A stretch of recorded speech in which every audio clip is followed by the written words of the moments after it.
Google Pixel 7. Dari semua lineup Pixel bekas ini menurut gue yang paling worth it price to value-nya di harga 3 atau even 2 jutaan. Kalian bisa dapat performance dan overall package yang masih kerasa fleksi banget even di 2026. Kira-kira sebagus apa? Apa caveat-nya? Langsung aja kita review Google Pixel 7 di 2026.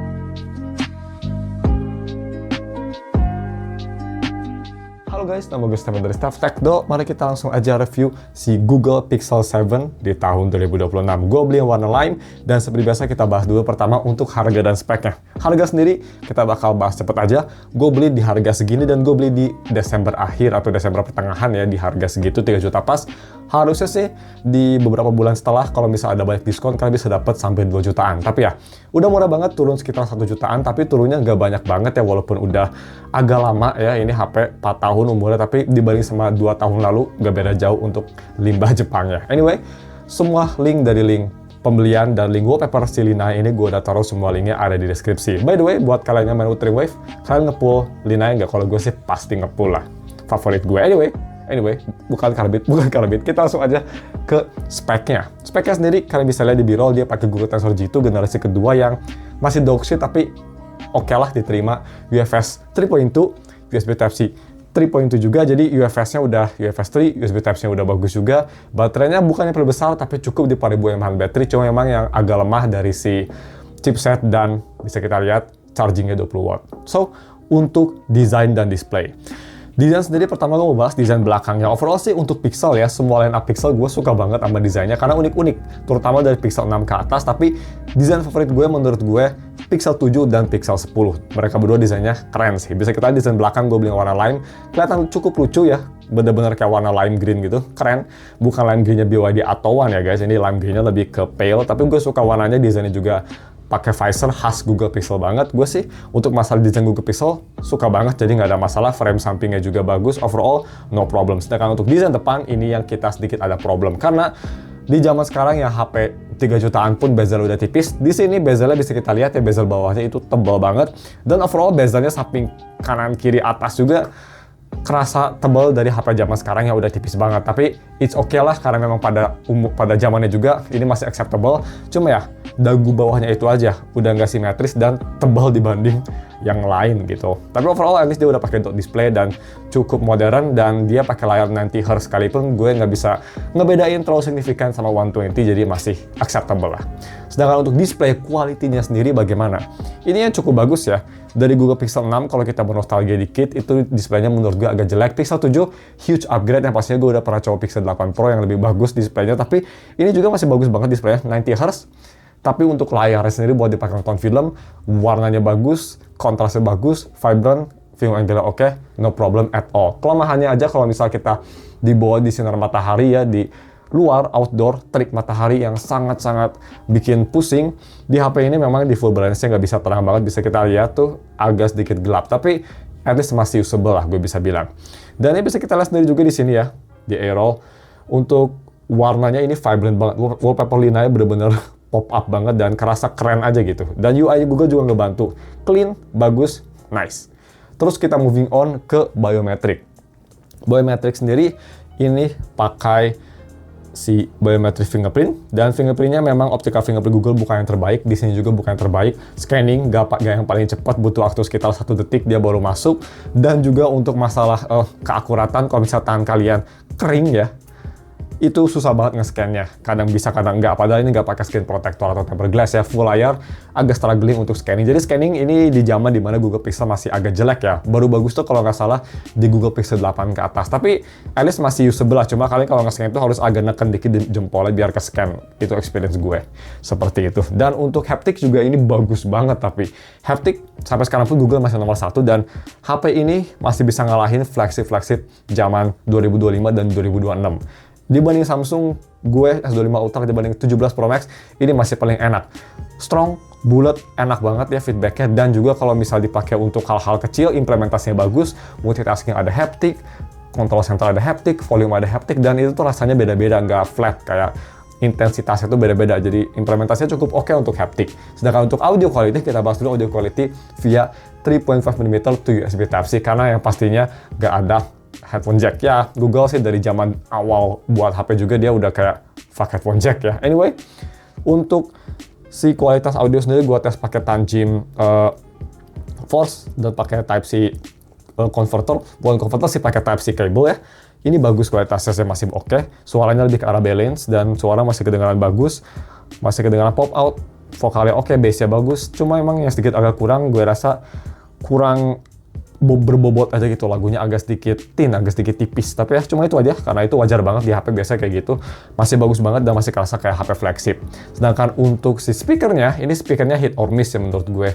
Di satu sisi bukan yang paling buruk, dia punya detail yang bagus ya, clear, jernih, suaranya enak, separasinya cukup oke, tapi di satu sisi soundstage-nya agak kurang dan bass-nya kurang banget. Bass-nya pretty much hampir nggak ada, jadi kalau kalian ngedenger suara yang agak bassy, dia pretty much jadi kayak flat.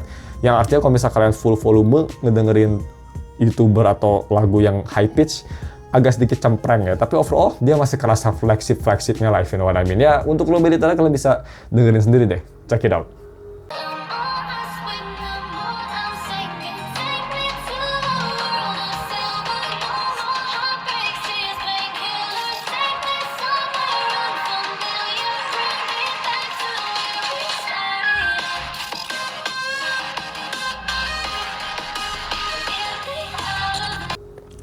Kita moving on ke kamera quality. Yang pastinya primadona dari Pixel dari zaman dulu. Dan di sini pun menurut gue kamera quality-nya masih bisa bersaing. Kita bahas dulu speknya. Kamera belakang dia dual kamera aja, 50 megapiksel main kamera dan 12 megapiksel ultrawide, dan kamera depan dia ada di 10 megapiksel. Semua lensa bisa di 4K 60 dan bisa gonta-ganti lensa ya untuk kamera belakangnya di 4K 60 sekalipun. So that's good. Kita bahas dulu untuk fotonya. Foto sendiri yang gue suka, dia capture time-nya cepet, gak ada masalah, optical basic-nya bagus, implementasi kameranya bagus, ada haptic-nya pas mencet itu enak banget, satisfying, dan kualitasnya juga bagus, bisa kita lihat ya. Tadi gue udah liatin tuh, dynamic range masih oke. Main kameranya juga bagus, ultrawide-nya juga bagus, cuma ultrawide-nya gue bisa bilang a step down dibanding main kamera. Jadi nggak sebagus main kamera, terutama kalau misal di hal yang banyak detail gitu, dia kurang detail menurut gue, kontrasnya juga kurang, tapi overall bagus. Gue masih suka kameranya, detailnya masih bagus dan masih kerasa kayak Google Pixel, natural, kontrasnya oke, no problem at all. Untuk selfie juga bagus, dia nggak ada filter-filter. Jadi kalau misalnya kalian mau nyari HP 3 jutaan yang nggak ada filter, karena kan kalau HP Cina biasanya semua 3 jutaan tuh pakai filter nggak jelas. Ini bagus, nggak ada smoothing out, natural, capture time-nya cepet, bagus, dan dia bisa ngambil foto di belakang secara mata, dia juga nge-capture objeknya dengan baik tanpa ada masalah. Nice. Terus kalau misalnya kita mau moving on ke video quality-nya sendiri, tapi sebelum itu gue hampir lupa bilang, Night mode main kamera juga bagus ya. Capture time-nya gue bisa bilang agak sedikit lama, kalau misal terlalu gelap sampai 3 detikan, tapi gambar yang didapetin bagus, masih natural, agak sedikit terlalu terang untuk gue, tapi overall masih oke. Video recording, tadi gue bilang 4K 60, gue bisa bilang mikrofonnya kualitasnya di sini masih bagus banget, dan untuk masalah noise-nya, sayangnya kalau misalnya di dalam ruangan masih agak kurang, tapi kalau misalnya nanti gue bakal tes di luar ya biasa, di Batu Nunggal, pakai 4K 60 dan 4K 30, dua-duanya bagus sih menurut gue. Ya, kalian bisa nilai sendiri, ini dia sampel videonya di 4K 60 dan 4K 30. Check it out. Gimana? Oke guys, ini dia video recording pakai resolusi 4K 60 fps di Google Pixel 7. Smooth, dan kita bisa ganti ke ultrawide, tapi kualitasnya memang dia berbeda ya, lebih bagus di main kamera menurut gue. Mikrofon oke, gue nggak tahu noise cancellation-nya gimana, tapi harusnya bagus juga. Dan ya, kita langsung aja coba pindah ke 4K 30 ya. Overall, untuk siang hari gini sih asal percayaan cukup 4K 60. Tapi ini untuk si 4K 30, pasti ini menurut gue ideal untuk Google Pixel, karena dia dipakai di ruangan yang agak remang-remang, masih cukup oke. Kalau 4K 60 langsung hancur, tapi ya, seperti ini kualitasnya. Ya. Dan ini banyak banget suara motor-motor berisik, jadi kalian bisa dengar juga gimana cancellation-nya. Kita langsung pindah ke gaming performance yang menurut gue surprisingly still oke. Gimana? Still pretty good, right? Kira-kira gimana untuk gaming performance-nya? Seperti kita tahu, ini benar-benar mengecewakan ya Google Pixel tuh untuk masalah gaming performance. Mau itu di HP sekarang Pixel 7 atau HP yang baru mereka di Pixel 10. Sorry guys, ada orang bangunan di belakang. Anyway, untuk masalah si gaming performance sendiri, Google Tensor G2 kalau misalnya kalian mau paksain coba main Wuthering Waves, bisa kita lihat di B-roll. Untuk initial play-nya masih bisa ya. Untuk di Honami masih oke. Kalau misalnya kalian cuma kayak bunuh-bunuh musuh di test suppression masih oke. Tapi kalau misalnya kalian main Hollow kok Hollow Zero sih, bukan Zero Zero, kebalik game. Kalau misalkan kalian main Wuthering Waves maksud gue, itu agak sedikit struggling dan gue sih kurang rekomen karena nge-lag-nya banyak. Kalian bisa cek lebih detail gaming testnya di channel gue yang satu lagi, Step Test Wibu Game. Tapi ya, in summary bisa kita lihat untuk daily commission atau event-event kecil-kecilan masih oke. Tapi kalau misalkan kalian mau main Wuthering Waves atau ingin dipakai buat story mode yang berlama, gue sih nggak rekomen karena cepet panas, gak panas banget sih, maksimal 40°C, cuma throttling-nya agak cepat yang bikin gameplaynya unplayable dan kurang enjoyable. Seperti itu, tapi gue bisa bilang yang sangat enjoyable dari Pixel 7 yaitu dari main rhythm game. Kalau misalnya kita main kayak Project Sekai, karena dia layarnya cuma 6,3 inci, kecil, jadi para jempol player pasti bakal happy banget. Bisa kita lihat, ya itu gue banyak skill issue ya, karena gue ngelihat kamera juga jadi pusing, tapi gue bisa ngerasain gak ada touch ataupun audio delay, enak, responsif, ya sama kayak main di Apple lah bisa dibilang. Slightly delayed mungkin, tapi kalian nggak bakal ngerasain lah. Kalau misalnya kalian main di lagu tinggi-tinggi pun masih oke kok menurut gue. Jadi untuk main Project Sekai atau game rhythm, it's pretty good, terutama buat jempol player. Sedangkan kalau misalnya kita moving on ke UI experience sendiri, ini salah satu hal yang gue suka dan menurut gue hal paling besar yang bikin orang ingin Google Pixel selain dari kamera quality dari UI-nya. Jadi, gua ini udah di Android 16 ya. Bisa kita lihat dari UI-nya sendiri, kita udah di Android 16. Dan performanya sendiri ini gue agak sedikit takjub sih. Karena ini HP udah 4 tahun, udah di Android 16, gue expect performanya bakal kayak ada beda gitu kan. Biasa kalau Samsung bakal kerasa kayak agak sedikit nge-lag or some shit like that. Ini masih smooth banget loh guys. Buka aplikasi, multitasking, swiping dari satu aplikasi ke aplikasi lain, semua kayak pas gue pertama kali review Google Pixel 7 beberapa tahun yang lalu, smooth, kenceng, enak, no problem at all. Masih kerasa kayak HP flagship. Gue bisa bilang ya ini performance-nya nggak beda jauh sama Samsung Galaxy S25 Ultra gue. Masih bagus banget dan juga Google Tensor G2 nggak terlalu panas kok HP-nya. Jadi memang Tensor G2 performance-nya sendiri nomornya jelek ya, memang itu wajar. Buat main game jelek, tapi untuk day to day ini masih enak banget, masih capable, dibantu sama si Pixel Experience-nya atau Material U, whatever nama baru mereka dari Google ya. Jadi sangat memuaskan UI, no problem at all.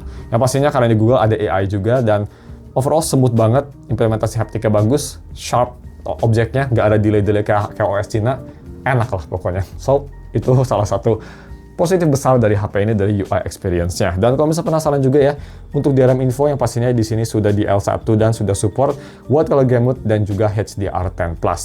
Oke, moving on ke battery life-nya. 4.300-an mAh baterai. Apakah bagus battery life-nya? Untuk di tahun 2026 ini yang pastinya kalau misalkan kalian beli bekas, udah ada degradasi, dan bisa dibilang baterai sendiri gue bisa bilang bukan yang terbaik, tapi masih usable. Kalau misalnya dipakai untuk seharian, hanya untuk sosial media dan ngambil-ngambil foto dikit, itu masih oke. Tapi kalau misalnya kalian masukin video recording, atau masukin sedikit main game ya 10 menitan gitu ya, main Zero Zone Zero atau WUA, kayaknya bakal agak susah untuk bertahan seharian. Mungkin bisa bertahan sampai ke jam 5-an, tapi setelah itu butuh charger ya. Jadi baterainya masih solid, tapi udah bukan yang terbaik menurut gue sih. Dan pada zamannya juga Google Pixel tuh sedikit power hungry ya baterainya, atau OS-nya maksud gue. Jadi baterai masih oke, tapi bukan yang terbaik. Yang jelek menurut gue dari charging speed-nya ini udah kelihatan tua banget, hanya 20 watt ya. Apple kalau nggak salah udah naik kan ya chargernya. Ini masih 20 watt, jadi harus bersabar ngecasnya. Tapi habis wireless chargernya juga sama 20 watt. Jadi kalau misalnya kalian mau di-plop ke wireless charger di mobil kalian, masih oke. Dan kita langsung aja moving on ke kelemahan sebelum masuk ke konklusi. Kelemahannya besar menurut gue bukan dari Google Pixel-nya sendiri, hanya dari si kondisi dan state-nya sama aja. Kondisi atau state-nya Google Pixel 7. Maksudnya apa bang? Maksud gue itu dari si IMEI spare part 2 itu. IMEI-nya pasti ini bukan IMEI resmi ya, ini IMEI rewrite, tapi banyak saran yang bilang IMEI rewrite permanen. Again, gue nggak tahu karena gue kan megang HP ini nggak lama juga, tapi selama gue beli IMEI rewrite sih nggak pernah ada kejadian tiba-tiba hilang sinyal kayak misal dibanding sama IMEI permanen, IMEI non permanen maksud gue yang ada di Sony Xperia atau di iPhone Intel. Jadi kayaknya sih lebih tahan ya. Kalau misalnya kalian mungkin punya HP IMEI rewrite, bisa komen di bawah gimana experience-nya. Thank you for that. Tapi itu kelemahan 1 dan kelemahan 2 spare part. Ya bisa dibilang kalau misalnya dia tiba-tiba koit, udah lupakan aja. Hoki kalau misalnya bisa nyari service center di kota besar, tapi it's really hard ya. Even di kota besar, di kota Bandung aja agak susah gitu nyari spare part kayak gini, karena memang ini HP Google Pixel langka dan gak semua service center bisa nerima pastinya, karena nggak ada di Indonesia. Itu kelemahan terbesar untuk masalah aspek kondisinya. Untuk masalah HP-nya sendiri hanya dari gaming performance aja, tapi menurut gue sih masih oke lah, masih acceptable. Kalau misalnya kalian ingin beli gaming dedicated, bisa ke Infinix GT30 Pro aja. Jadi kita langsung aja ke conclusionnya. Apakah gue rekomend ini sebagai HP utama? Kalau misalnya kalian gak apa-apa sama Imery Red, gue sih rekomend karena ini enak banget ya, performance di harga 3 juta, pretty much kayak flagship ini, day-to-day performance-nya. Game performance memang kelemahan besar, tapi selain itu dari kamera, layar, speaker, UI terutama gitu ya, dan software support juga masih lama, kerasa banget kayak HP flagship di harga 3 jutaan sih, ini worth it banget. Dan kalau misalnya kalian mau beli sebagai HP kedua, wah ini sih no-brainer ya, kalian lagi nyari HP all-rounder dari harga 3 jutaan, ini menurut gue sih the best di harganya. So, cuma segitu aja konklusinya. Bagaimana menurut kalian? Mari kita diskusi di bawah. Thank you for watching dan ketemu lagi minggu depan untuk video review 5 Jepang atau HP bekas yang menarik lainnya. Thank you for watching.